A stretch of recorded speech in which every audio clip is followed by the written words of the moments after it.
Good morning, friends, and happy Monday. We are back again to read another chapter, chapter 4 of Junie B. First Grader One Man Band. And this chapter is called Choices. So I'm really excited to read because I want to know what her and Sheldon are going to do for the kickball tournament, even though they can't play in the kickball game, they're still going to get to do something. So I'm excited to read this chapter. So we're going to jump right in. Chapter 4, Choices. Tuesday. Dear first grade journal, recess was not fun today. I sat on the playground and I stared at my sore toe through my piggy toe window. Sheldon sat next to me. He kept pressing on his red Band-Aid and saying, ouch. I told him to knock it off. I'm not in a good mood. From Junie B. First Grader. After I got done writing, I heard talking in the front of the room. I looked up. Lucille was standing at Mr. Scary's desk. Camille and Chanel were standing there too. All of them were blabbering at the exact same time.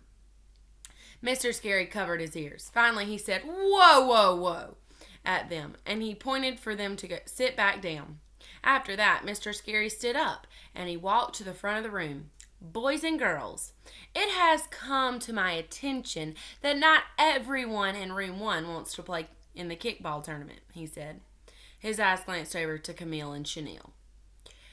It seems that 2 of our classmates would rather be cheerleaders, he said, and another one would like to be, this time his eyes glanced over at Lucille, homecoming queen, he said. Lucille sprang right up. No, princess, she called out. I want to be homecoming princess. Mr. Scary, not queen. Princesses are way cuter than queens. Plus, princesses aren't old. She looked at the children and fluffed herself. Wait till you see me, everyone. I'm going to have a beautiful float made out of pink rose petals, she said, and there will be a golden throne for me to sit on. She looked all around the room. Maybe a few of you girls might like to be my attendants, she said, but my Nana will have to look you over first. Mr. Scary went to the sink in the back of the room, and he took an aspirin. Room 1 started buzzing about Lucille. Then some of the children started thinking about different jobs they could have in the tournament, too. Hey, maybe I could be the game announcer on the loudspeaker, said Roger, and after the game I can pour root beer on all the winners.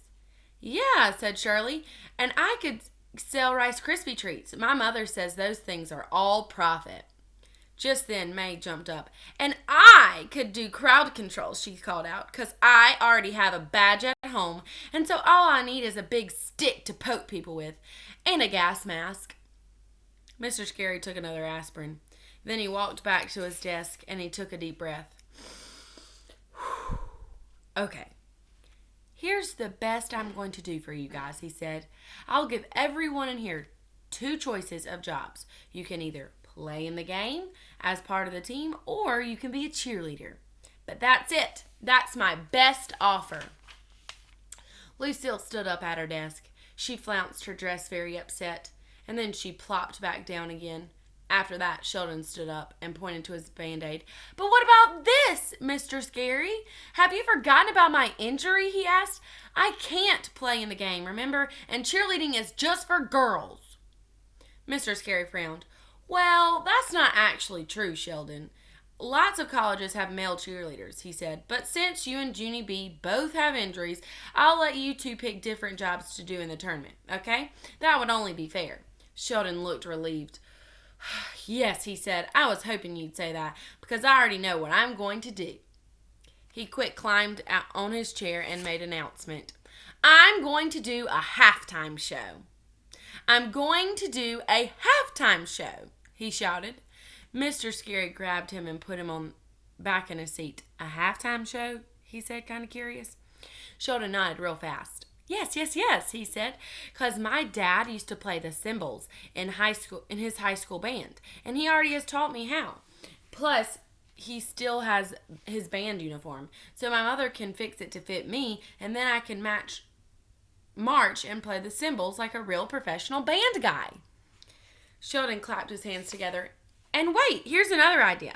Maybe I can sing too, because I learned some songs at Christmas time, and my dad said that I can almost carry a tune.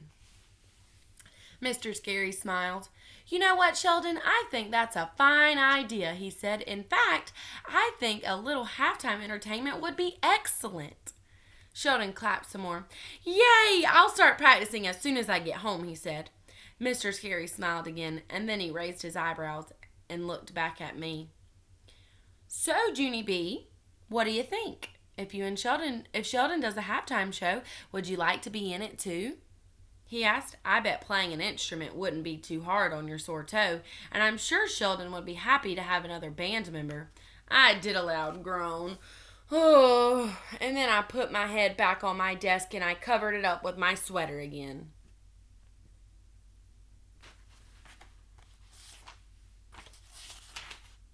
So that's the end of chapter 4. And tomorrow we'll read chapter 5, and it's called Lemonade. Now, I do not think that Junie B is going to want to be a cheerleader. And I don't think that she is going to want to be in Sheldon's band. So I'm really curious what she will end up doing, because the front cover shows her in a band uniform.